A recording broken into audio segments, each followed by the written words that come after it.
The shouting comes first, not an alarm, and not a battle order. Frantic voices cutting through fog so thick it has reduced the French countryside to a wall of gray cotton.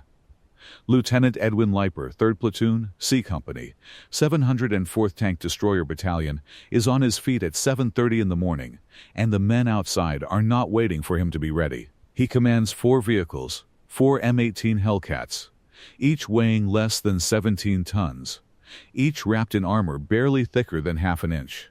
In testing, engineers had logged a result that gave pause to anyone who read it. 9 of 30 armor-piercing .30 caliber rifle bullets could punch clean through the turret sidewall at 75 yards. Not a cannon round, a rifle round, at the distance of a tennis court. That was the vehicle Leiper was about to take into contact. He leads his 4 machines through the fog toward Hill 246. Visibility is near zero. The gray doesn't lift. It sits heavy and still, absorbing shapes before they resolve into anything recognizable. He does not see what he is about to meet, until it is already there. At 30 feet, a gun barrel materializes out of the mist, not from a ridgeline, not from a tree line. 30 feet. Close enough to read the manufacturer's markings stamped into the steel. Close enough to see the German tank commander's face through his cupola. Turning, registering, beginning to react. He does not react in time. Leiper's gunner fires first. The Panther's turret, operated by hand crank rather than powered traverse, never completes its arc. The 76mm round hits home before any German crewman can correct the angle. A sharp crack follows, a half second of stillness, and then the Panther's onboard ammunition cooks off from the inside. A secondary explosion that punches through the hull and bleeds orange fire into the white fog. Slow and enormous. Leiper's Hellcat is already moving to its next position. By the time the smoke begins to thin, his platoon has destroyed 5 German tanks, then 10, then 15. Before the morning ends, 15 Panzers, each massing 57 tons, each armed with a gun capable of killing a Hellcat at over a mile, are burning on the hillside above Lorraine, France. 4 American vehicles, armor that a rifle bullet could defeat. By any engineering calculation, by any specification sheet, and by the judgment of any experienced Allied commander, they were not supposed to survive this engagement. Every one of those assessments would have been reasonably made. And yet the story of how they prevailed does not begin on Hill 246. It begins 3 years earlier, not in France, but in Flint, Michigan, and not with soldiers, with car designers. To understand what Leiper's Hellcats were up against, it is necessary to understand what the world had come to believe about German armor, and how carefully that belief had been constructed. In the spring of 1940, France fell in 6 weeks, not because Germany fielded more tanks. France had greater numbers, and many French models were technically superior on paper. What Germany had was doctrine, concentrated armor striking fast, bypassing fixed defenses before they could respond. The panzer divisions didn't fight the French line. They went around it, and before anyone could adjust, the war in the West was over. The lesson absorbed by virtually every military observer on Earth was that German armor was functionally unstoppable. Then, in August 1942, the Tiger arrived. 57 tons of steel, 100 millimeters of frontal armor, sloped at only 10 degrees, because the engineers believed sheer thickness would defeat anything the enemy could build. Its 88mm gun, derived from the anti-aircraft weapon that had terrorized Allied bomber crews at altitude, could destroy any tank on Earth at ranges exceeding 2,000 meters. No counter-argument existed. It was the most capable armored vehicle the world had yet produced. Joseph Goebbels' propaganda ministry understood exactly what that meant. Newsreels showed Tigers rolling through conquered territory. Magazine spreads featured tank aces with kill counts displayed like sports statistics. And then there was the Tiger Fibble, Germany's crew training manual, unlike any military document previously written. It featured illustrated artwork explaining mechanical procedures through limericks and comic book panels, authorized by General Guderian himself. Crews collected it. But buried inside its playfulness was a single message delivered with complete seriousness. The Tiger could not be beaten. No enemy vehicle would ever defeat it. The crews believed it, and so did everyone watching them. The phenomenon that followed acquired a clinical name: tiger phobia. Allied tank crews began reporting tigers in engagements where no tigers existed. Panzer IVs were logged as tiger contacts. Assault guns were called tigers. The fear spread faster than the vehicle itself. Field Marshal Montgomery reportedly banned any report referencing tiger capabilities from reaching his tank commanders, judging the psychological damage more dangerous than the physical threat. British tankers wrote home about the inferiority of their own machines. Those letters were intercepted, flagged, and escalated to senior commanders. The hard number: when historians finally tallied it, there were never more than 200 Tigers on the entire Western Front at any single moment. Yet Allied records suggested they were everywhere. The Tiger's most famous ace, SS Captain Michael Whitman, was credited with destroying between 20 and 27 British vehicles in 15 minutes at Villers-Bocage in June 1944. Signal magazine ran the photographs. British historians later revised the count to closer to 12 or 14, noting that many vehicles had simply been abandoned rather than destroyed. The photographs themselves had been fabricated, 3 separate images joined together to exaggerate the scale of wreckage. Some of the Tiger's most celebrated victories had been assembled in a darkroom. The engineering problems ran deeper than the propaganda, however. The Maybach engine powering the Tiger was underpowered and prone to overheating. Its successor suffered carburetor backfires and fuel leaks. The interleaved road wheels that gave the Tiger its smooth ride froze solid in Eastern Front mud and ice, requiring crews to light fires underneath the vehicle to thaw them before it could move. In 1944, 26 of 45 Tiger Is from the 508th Heavy Panzer Battalion broke down during a 120-mile road march to Anzio. Before firing a single shot, Germany's own high command quietly acknowledged the kill counts were inflated. They applied internal correction factors, 20% in 1942, rising to 50% by mid-1943. Even after those reductions, a 42% overclaim rate remained when checked against verified enemy records. The Tiger myth was being sustained, in part, by the army that depended on it most. The Americans watching all of this drew a different conclusion than Germany had intended. They did not ask how to build a better Tiger. They asked what would happen if they refused to fight that war at all. The answer that came back from Washington was not what anyone expected, and the man at the center of it understood from the beginning that he was arguing against the full weight of conventional military thought. Lieutenant General Leslie McNair was what George Marshall called the brains of the army. He had watched France collapse in 6 weeks and drawn a conclusion few others were willing to accept. The problem was not that the Allies lacked armor. The problem was the philosophy behind it. Armies were building tanks to fight tanks, an approach McNair believed was expensive, slow, and unnecessary. His idea was radical in its simplicity. Don't match the Panzer, outthink it. Build specialized units that moved faster than any German armor, armed with guns capable of killing it, but carrying no meaningful armor themselves. Hold those units in reserve. When German panzers punched through the line, and they would punch through, rush the destroyers to the breach, ambush the spearhead, and withdraw before return fire could find them. He called the concept cruisers of land warfare. The analogy was naval and deliberate. A battleship wins by absorbing punishment. A cruiser wins by never being where the enemy aims. Field Manual 18.5, published in June 1942, codified this into doctrine with little room for interpretation. There is but one battle objective of tank destroyer units: the destruction of hostile tanks. The motto was 3 words: seek, strike, and destroy. The opposition was fierce and came from well-known names. Major General Jacob Devers, commanding the armored force, declared flatly that the separate tank destroyer arm was not a practical concept.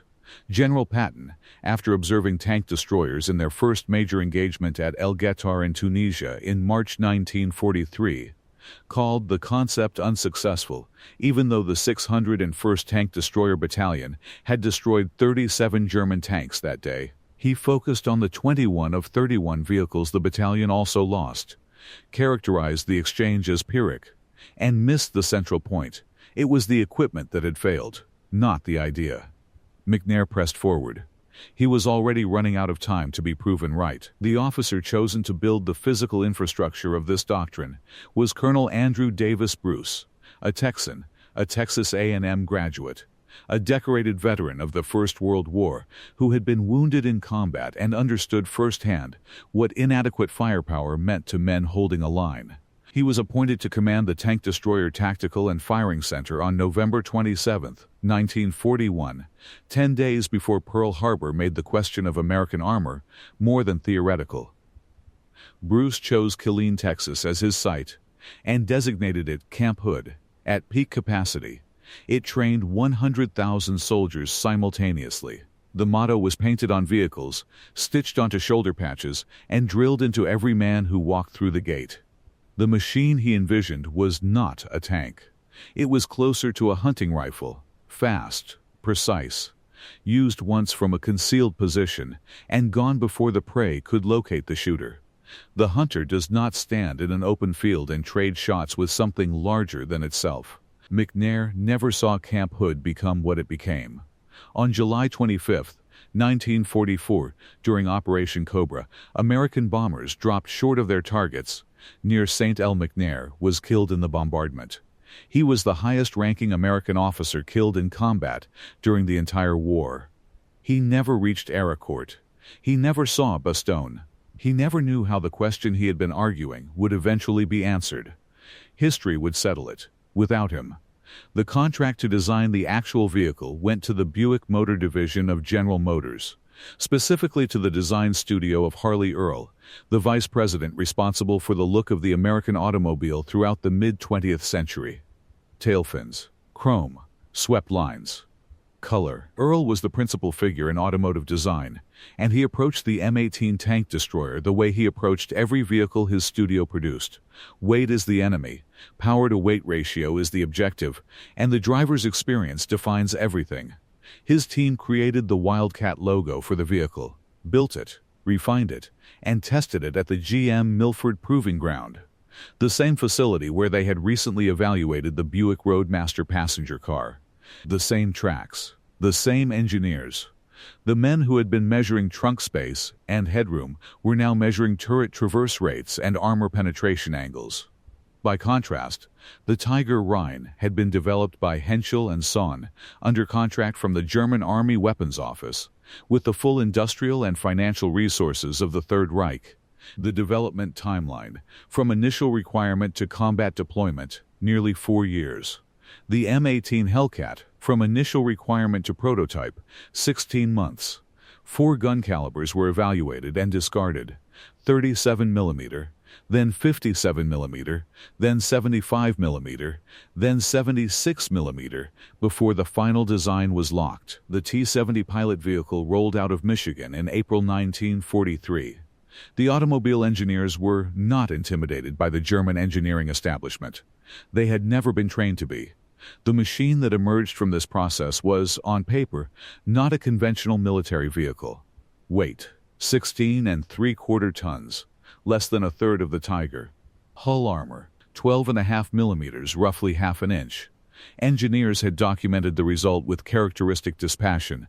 9 of 30 armor-piercing .30 caliber rifle bullets penetrated the turret sidewall at 75 yards. Not a tank round. Not a cannon. A rifle at 75 yards. The turret was open at the top, with no overhead protection. Artillery fragments, hand grenades, and small arms fire from any elevated position could reach the crew directly. The Tiger's 88mm gun could destroy a Hellcat at any range where combat was likely to occur. There was no safe engagement distance. The men who trained in these vehicles named them accordingly. They called them death traps, because it was an accurate description, not an expression of complaint. The specification sheet had one number, however, that changed the meaning of every other number on the page. Top speed, 55 miles per hour. The Tiger's top speed was 23. In the time it took a Tiger to cover 350 feet, a Hellcat could cover 900. In the time a Panther crew could hand-crank their turret through a full traverse, a Hellcat could fire 4 rounds and be in a different position entirely. These were not the same kind of machine, and they were not designed for the same kind of war. The speed was not a consolation for the missing armor. The speed was the armor. Every weight reduction, every thinned plate, every design compromise was in service of that one number. The philosophy built into every weld was straightforward. If they can see you, you have already stayed too long. The M18 Hellcat offers its 5-man crew very little in the way of comfort and nothing in the way of reassurance. The hull is low and tight. Above the turret ring there is open sky, regardless of weather, regardless of what is moving through the air in your direction. The engine sits directly behind the crew compartment, and it is not a tank engine. It is a Continental R975, a 9-cylinder radial derived from aircraft technology, air-cooled, running on aviation fuel logic. At full speed it does not sound like a tank. It sounds like a low-flying aircraft. German after-action reports would later describe hearing American armored vehicles that matched nothing in their acoustic recognition training. They could not identify what was hitting them, because the sound was not in their manuals. The air-cooled design carried a specific tactical advantage that is easy to overlook. It had no radiator. A single .50 caliber round striking the radiator of a conventional tank can disable the vehicle entirely. The cooling system fails, the engine overheats, and the crew abandons the vehicle. The Hellcat eliminated that vulnerability at the design level. In a vehicle where every system had been stripped to its minimum, removing one additional failure point was a meaningful gain. The 76mm M1A1 gun could fire up to 20 rounds per minute in trained hands. The Panther's turret, being hand-cranked rather than power-driven, could not respond quickly to contact from an unexpected direction. Under surprise, a Hellcat crew could place 4 or 5 rounds on target before a Panther crew completed the traverse needed to respond. This was not theoretical. The crews trained specifically for this window, and they measured their survival in fractions of a minute. Buick's engineers had built a torsion bar suspension into the chassis that gave the Hellcat a stable ride at speed, stable enough to fire with reasonable accuracy on the move, which most armored vehicles of the era could not reliably do. That suspension design would carry consequences long after the war ended. The open turret, the feature most often cited as a fatal liability, provided something that a closed-top vehicle could not: full situational awareness in every direction. In fog, in close terrain, at 30 feet. The design element that critics argued would get the crew killed is precisely what allowed Leiper's gunner on Hill 246 to see and react before the Panther crew could. The core tactic, meanwhile, did not emerge from doctrine or from training manuals. It developed through trial, error, and the accumulated lessons of what kept men alive. Fire once. Move before the echo dies. The muzzle blast from a 76mm gun kicks up enough dust and debris to obstruct the crew's own view between shots anyway, so movement was both tactically sound and practically necessary. You moved because you could not see. You survived because you moved. Never twice from the same position. Never long enough to become a fixed target. The philosophy was not a matter of bravado. It was mathematics. The final arithmetic bears examining. Of approximately 1,725 Tigers produced across the entire war, only 40% were confirmed combat losses, destroyed by enemy action. 38% were lost to mechanical breakdown, abandonment, and fuel exhaustion. The most feared tank the Wehrmacht fielded was destroying itself at a rate nearly equal to what the enemy could manage. Meanwhile, of the 2,507 M18 Hellcats built, 216 were lost in combat. The death trap came home. The first full test of the doctrine came in September 1944 on the farmland east of Nancy, France. General Hasso von Manteuffel's German 5th Panzer Army launched a counteroffensive designed to halt Patton's Third Army, which had advanced so rapidly it had outrun its own supply lines. 262 German armored vehicles were committed, 75 Panzer IVs, 107 Panthers, 80 assault guns, and 2 freshly rebuilt Panzer brigades reinforced by the veteran 11th Panzer Division. German commanders expected to break through within days. The Americans, they calculated, were too overextended to hold. The American force arrayed against them consisted of 163 tanks, mostly M4 Shermans, and 36 M18 Hellcats of the 704th Tank Destroyer Battalion. On the morning of September 19th, dense fog settled across the battlefield. Leiper's encounter on Hill 246 was the first engagement of that morning. It was not the last. Across the broader line, the 704th Tank Destroyer Battalion destroyed 29 German tanks in a single day. Sergeant Henry Hartmann, C Company, built his version of the tactic into something close to a fixed routine. His Hellcat fired. Before the smoke cleared, it lurched backward at full throttle, moving to a new covered position while German crews were still determining where the first shot had originated. He fired again from the new position. Then, he moved again. 6 German tanks were destroyed in a single engagement, most before their crews could establish the direction of incoming fire, let alone bring a gun to bear. Lieutenant Colonel Creighton Abrams, commanding the 37th Tank Battalion with its M4 Shermans, worked in deliberate coordination with the Hellcats. The M18s drew German fire and attention. While German guns tracked toward the sound of the Hellcats, Abrams maneuvered his Shermans for flank shots, targeting the thinner armor on the sides of Panthers that had turned to face a threat that was already gone. His battalion destroyed 29 additional tanks that same day. When the Battle of Arracourt ended on September 29th, the 704th Tank Destroyer Battalion had destroyed 39 German tanks while losing 4 M18s, with 3 more damaged. The exchange ratio was approximately 10-1. Of the 262 armored vehicles Germany had committed to the offensive, 62 remained operational by month's end. The 113th Panzer Brigade had ceased to exist as an organized fighting force, and the German attempt to halt Patton's advance through Lorraine was not attempted again in that sector. 3 months later, Germany attempted something considerably larger. On December 16, 1944, 3 German armies, 300,000 troops, and over 1,000 tanks broke through thinly held American lines in the Ardennes forest. Allied intelligence had missed the buildup entirely. The Americans in the path of the assault were unprepared, outnumbered, and in some cases encircled before they fully understood what was happening. The 705th Tank Destroyer Battalion, 36 M18 Hellcats, received orders and executed a 60-mile road march through roads congested with retreating soldiers and civilian refugees. They arrived at Bastogne just as German forces completed the encirclement. They became the 101st Airborne Division's only significant armored support. The paratroopers had arrived without adequate winter clothing. The Hellcat crews settled into open turrets as the Belgian winter closed around them. One officer later described the vehicle in those conditions as a large armor-plated refrigerator.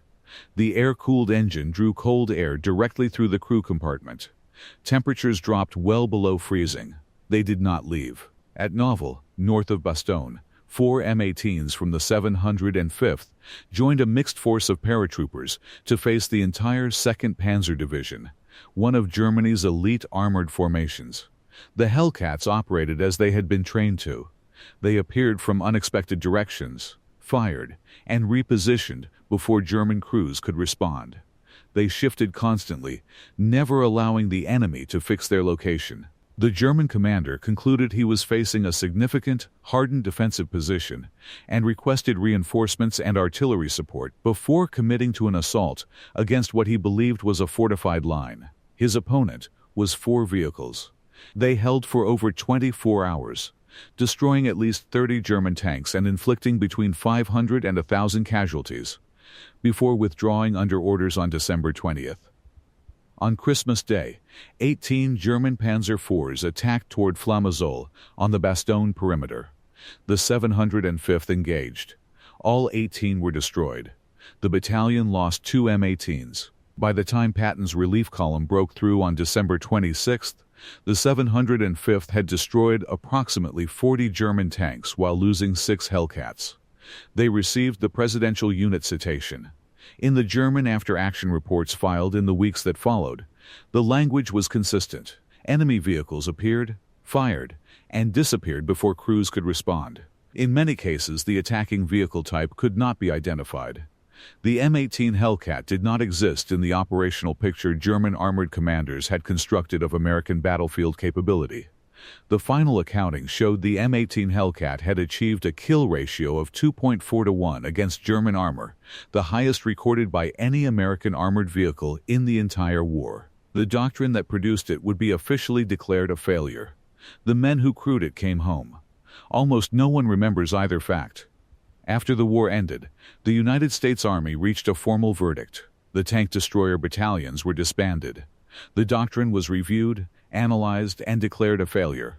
Dr. Christopher Gable's definitive 1985 study, published as Leavenworth Paper No. 12, concluded that tank destroyer doctrine was fundamentally flawed, created with an imperfect understanding of combined arms warfare to solve a problem that did not exist as perceived. Infantry division commanders, surveyed after the war, stated without exception that they would have preferred a tank battalion over a tank destroyer battalion. The concept was wrong. The system was retired.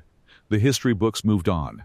The M18 Hellcat's kill-to-loss ratio against German armor was 2.4 to 1, the highest achieved by any American armored vehicle in the entire war. Stephen Zaloga, the foremost scholarly authority on American armor in World War II, later assessed it with the precision of someone who had read every after-action report. The Hellcat's combat record, he wrote, was attributable to the training and dedication of its crews, not to its ill-conceived design. The highest compliment and the harshest verdict delivered in the same sentence. Both are accurate. The system was wrong. The crews were right. That is not a contradiction. That is the history. Some things, however, did not end with the verdict. The torsion bar suspension that Buick engineers developed for the M18 in 1942 and 1943, designed to give a 16-ton tank destroyer a stable ride at highway speed, became part of the lineage of American armored vehicle design. The M1A2 Abrams, the main battle tank the United States Army fields today, carries a torsion bar suspension system in that same engineering tradition. The vehicle the Army declared a failure fathered, in part, the vehicle the Army drives now. The Hellcats themselves were sold to Allied nations after the war. Some remained in active combat service into the 1990s, appearing in the Yugoslav wars 50 years after the last one rolled off the assembly line in Flint, Michigan. A machine designed in 1943 was still engaging targets in 1994. The death trap outlived its era by half a century. Otto Carius, Germany's Knight's Cross tank ace, credited with over 100 kills in his Tiger and the author of the memoir Tigers in the Mud, returned home after the war and opened a pharmacy in Herscheid, Germany. He named it the Tiger Apotheke. The sign outside still carries a Tiger tank silhouette. The most feared weapon the Wehrmacht ever fielded became a brand name for cold medicine and bandages. The training ground Andrew Bruce built from scratch, which he designated Camp Hood because he needed a name, became Fort Hood after the war, home to some of the largest armored formations in American military history. In 2023, it was renamed Fort Cavazos, honoring General Richard Cavazos, the first Hispanic four-star general in the U.S. Army. Bruce's ground is still training soldiers, 80 years on. The men themselves are harder to trace, because most of them did not seek to be traced. Captain Thomas Evans, who commanded C Company of the 704th through the full Battle of Arracourt, later earned the Distinguished Service Cross for a separate action. He manually operated the gun of a disabled M18 to destroy 2 German tanks while under direct enemy fire, then abandoned the vehicle. He wrote an oral history after the war, titled Reluctant Valor, published through St. Vincent College in 1995. It remains one of the fullest first-hand accounts of what it was like to fight from inside that machine. Staff Sergeant Clyde Lee Choate stalked a Panzer IV through a French forest with a bazooka, alone and on foot, firing from 20 yards to immobilize it and 10 yards to destroy it, finishing the engagement by hand. He was the son of a coal miner from West Frankfort, Illinois, one of 12 children. He came home, and President Truman encouraged him to enter politics. He served 30 years in the Illinois House of Representatives before his death in 2001, at 81 years old. February 9, 1945, Banholz Woods, Germany. Sergeant John Pruszek and technician 4th grade Harry Trainer crewed an M18 they had named Blondie for Pruszek's wife, Viola. The day before, Pruszek had been awarded the Silver Star. 2 Panthers found them. The Hellcat was destroyed. 3 crewmen were killed instantly. Pruszek died. Trainer survived with wounds that stayed with him for the rest of his life. Pruszek was buried at the United States Military Cemetery in Ham, Luxembourg, 20 kilometers from where he fell. 50 years passed. In 1995, a Luxembourg citizen walking through the Banholz forest found something in the ground, an engraved canteen cup. The name on it, still legible. He found Harry Trainer, still living, and returned it. Trainer had carried the weight of that day for half a century. He was now holding his friend's cup. Pruszek's name had been in that forest longer than some nations have stood. The history books assessed the doctrine as a failure. The army disbanded the battalions. The veterans came home, raised families, and did not speak of it, but the ground held the name. It held it for 50 years, and gave it back. They built a machine that was not supposed to survive. They took it into battles they were not supposed to win. The specifications said they could not do it. The official record barely acknowledges that they did.